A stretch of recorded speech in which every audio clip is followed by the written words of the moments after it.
ঈদের আগের রাত রাজধানীর কোরবানির পশুর হাটে ক্রেতা অনেক কম, কিছুটা বিপাকে পড়েছেন ব্যাপারীরা। কোরবানির পশুর হাটের খবর জানাতে তেজগাঁও থেকে গরুর হাট থেকে যুক্ত হচ্ছেন সহকর্মী কামরুল হাসান। কামরুল, শেষ সময় কোরবানির পশুর হাটের ক্রেতা দামসহ বাস্তব চিত্র জানাবেন আমাদের।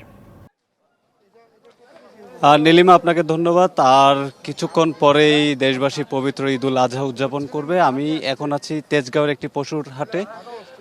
শেষ সময়ের একেবারে পশুর হাট বলা যায়। এই হাটে এখন আর তেমন একটা বেচা বিক্রি বা কাস্টমারের তেমন একটা ভিড় আমরা দেখতে পাচ্ছি না। আপনি নিশ্চয়ই আমার ক্যামেরায় দেখতে পাচ্ছেন, এখানে 4টি গরু দেখতে পাচ্ছি। এটি এই হাটের সবচেয়ে বড় গরু। তো এই পর্যায়ে আমি একটু যে গরুর যে বিক্রেতা রয়েছেন, আমি একটু তার কাছে যাব যে আপনি কয়টি গরু নিয়ে এসেছেন এবং কয়টি বিক্রি হয়েছে।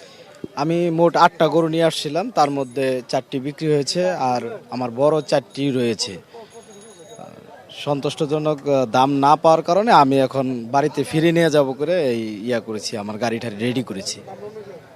এই হাটে সবচেয়ে চাহিদা এই এই হাটে সবচেয়ে মানে চাহিদা কোন গরু?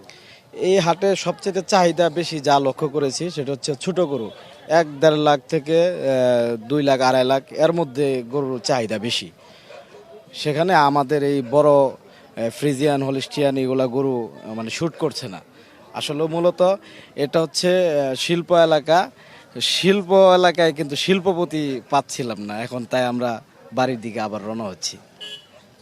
এখানে ওই যে সাদা গরুটা দেখতে পাচ্ছি, আসলে এখানে সর্বোচ্চ কত দামে গরু?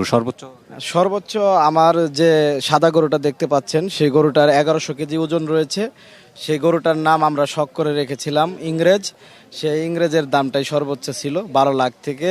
আমরা এখন ফিক্সড দামে লসে হলেও আমরা দাম এখন নির্ধারণ করেছি 6 লক্ষ টাকা।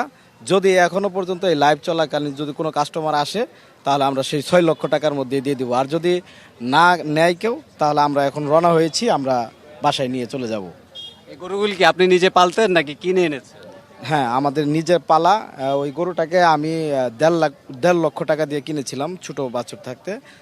সেই থেকে শুরু করে আজ অবধি পর্যন্ত 4 বছর 7 দিন বয়স হয়েছে ওই গরুটার। আর নীলিমা, আপনি শুনতে পাচ্ছিলেন একজন বিক্রেতা আমার সঙ্গে সংযুক্ত হয়েছিলেন এবং তিনি জানাচ্ছিলেন যে তিনি জামালপুর থেকে 8টি গরু নিয়ে এসেছেন। ইতিমধ্যেই 4টি গরু তিনি বিক্রি করতে পেরেছেন, বাকি 4টি বড় হওয়ায় আর এই হাটে যেহেতু একটু মাঝারি থেকে ছোট সাইজের গরুর চাহিদা বেশি, তার কারণে তিনি যে বড় যে 4টি গরু সেই 4টি তিনি বিক্রি করতে পারেননি। তিনি বেশ খানিকটা মন ভারাক্রান্ত হয়েই এখান থেকে ফিরে যাচ্ছেন। তো এই ছিল রাজধানীর তেজগাঁও থেকে একেবারে ঈদের শেষ পর্যায়ে পশুর হাটের খবর। কামরুল, ধন্যবাদ আপনাকে।